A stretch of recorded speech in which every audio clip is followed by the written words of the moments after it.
Naging makulay at makabuluhan na mahigit 2 dekada ni Francis Magalona sa showbiz industry.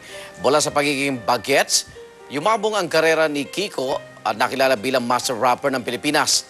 At inidolo, hindi lang ng fans kundi maging ng mga kasamahan sa industriya. Saksi si Aubrey Carampel.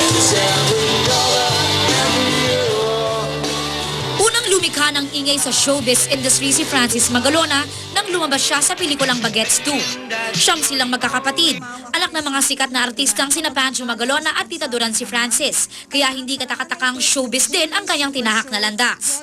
Miyembro ng original na batch ng That's Entertainment, nag-host din si Francis sa programang Student Canteen ng Rainbow Network, GMA Channel 7.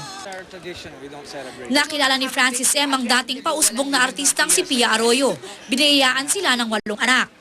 Pero talagang tumatak sa kulturang Pinoy si Francis M. nang ilabas niya ang kanyang hit single na Mga Kababayan Ko. Mga kababayan ko, dapat na malaman nyo, hindi ko ako sa kulay ko, ay Pilipino.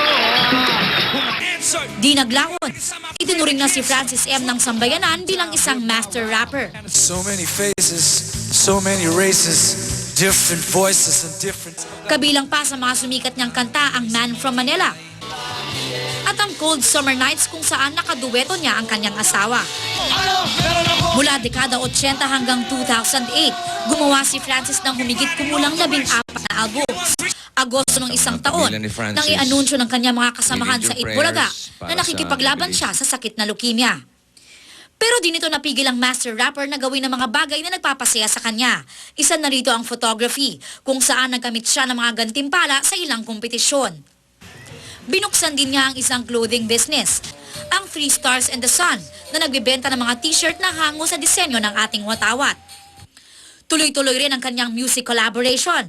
Katunayan, isang album pa nga na pinamagatang The Seacos Project ang inirecord niya kasama si Ellie Buendia. At dapat sana sa reunion concert ng Eraserheads ngayong Sabado, may special appearance pa ang master rapper. Kanina sa soundcheck ng Eraserheads, una nilang tinugtog ang kantang Super Proxy. Kung alam niyo yung kantang Super Proxy, siya yung nag-rap sa dulo noon, and that was supposed to be yung surprise namin for the show.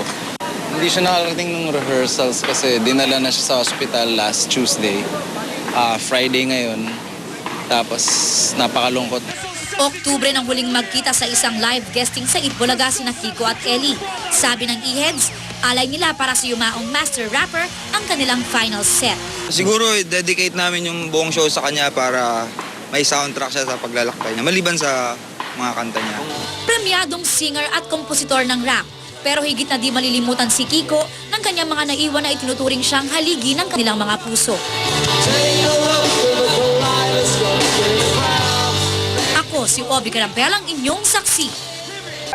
At sa putong ito, balikan po natin ang aking partner mula sa Christ the King Parish Chapel kung saan nakabudol po ang labi ni Francis Magalona.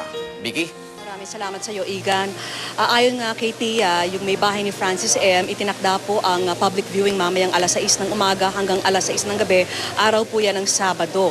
At sa March 11 naman po, araw ng Miyerkules, itinakda naman po ang pagkre-cremate sa labi ni Francis M. sa Loyola Memorial Park sa Marikina, alas 9 ng umaga po yan. At inuulit po natin, panawagan po ng kanyang may bahay na si Pia, sana po, imbes na mga bulaklak ang ipadala dito dahil medyo maliit po ang kapilya, sana po ay magpadala na lang ng mga cash donations o blood donations para sa Philippine National Red Cross na talagang malaki raw ang naitulong kay Francis M. nung buhay pa siya.